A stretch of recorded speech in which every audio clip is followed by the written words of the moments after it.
Hello everyone, this is your friend, your mentor, your guide, CACS Spasudani this side. So आज ना मैं आपको एक स्टोरी बताने वाला हूँ. स्टोरी क्या है कि रियल लाइफ सिनारियो हुआ था. लास्ट जब हमारा मेंटोरशिप था, मैं दो ऐसे स्टूडेंट थे हमारे पास जिसकी मैं आपको स्टोरी बताऊंगा. शायद कुछ आपको उसमें से अभी समझने मिल जाए, सीखने मिल जाए, जो आपको गलती अगर कर रहे हैं तो वापस नहीं करें. देखो, तो दो ऐसे स्टूडेंट स्पेसिफिकली की मैं बात करता हूँ.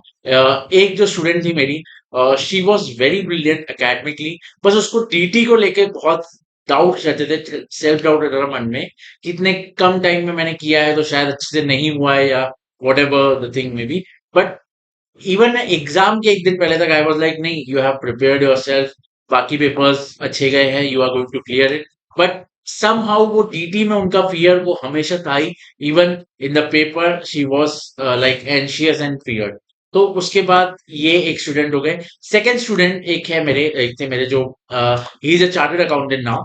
तो उनका ऐसा था, he had only 100 days for CA final and he prepared for both the groups.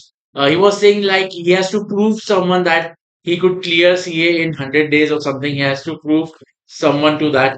And after that, see, वहां पे उनके पास 100 days थे and he took the risk of doing both groups in those 100 days.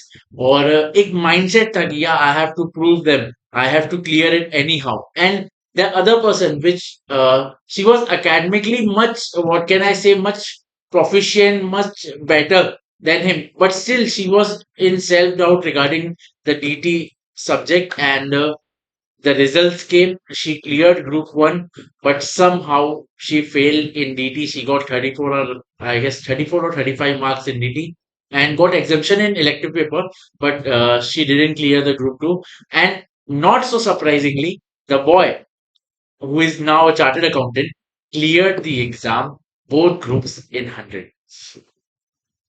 So now you can see the things happen. These things happen when you have the right mindset. देखो, मैं ये नहीं बोलता कि आपको पढ़ना नहीं है, आपको ये, बट आपको पता है, आपको पढ़ने के साथ आपको सीए में, मैं ज्यादातर अब आपकी जर्नी को रिलेटेड बात करता हूँ. आपके सीए इंटर सीए फाइनल में आपके पास कॉन्फिडेंस, माइंडसेट, ये सब सही होना बहुत ज्यादा जरूरी हो गया. बिकॉज द थिंग इज ना कि एकेडमिकली तो हम सब अच्छा परफॉर्म कर ही लेते हैं, बट कहीं ना कहीं ये चीजें लैग होने के कारण हम जहां पहुंच सकते थे वहां पे शायद हम रुक जाते. तो this is the power of having the right mindset. This is the power of having the right mindset, the will, the determination. यही बात मैंने आपसे कल भी की थी. यही बात मैं थोड़ी बहुत आपसे अभी इस टॉपिक पे डिस्कस करना था मुझे, कि if you have the right mindset, तो भले ही आपका थोड़ा सा प्रिपरेशन में भी अगर लैकिंग है, बट माइंडसेट सही है, यू हैव द कॉन्फिडेंस, तो आपके पास क्लियर करने के चांसेस हमेशा ज्यादा रहेंगे कंपेयर टू अ पर्सन जिसका एकेडमिकली भले ही पूरा क्लियर है, बट थोड़ा सा अगर सेल्फ डाउट की सिचुएशन. तो थोड़ा सा इन चीजों पे ध्यान दीजिए. थोड़ा सा माइंडसेट को इम्प्रूव करते जाइए डेली. यहाँ से एग्जाम कैसे इम्प्रूव होगा? Do meditation. अपने आप से have a good talk with yourself. कभी भी ना अपने आप को, खुद को डिमोटिवेट मत करो ना यार.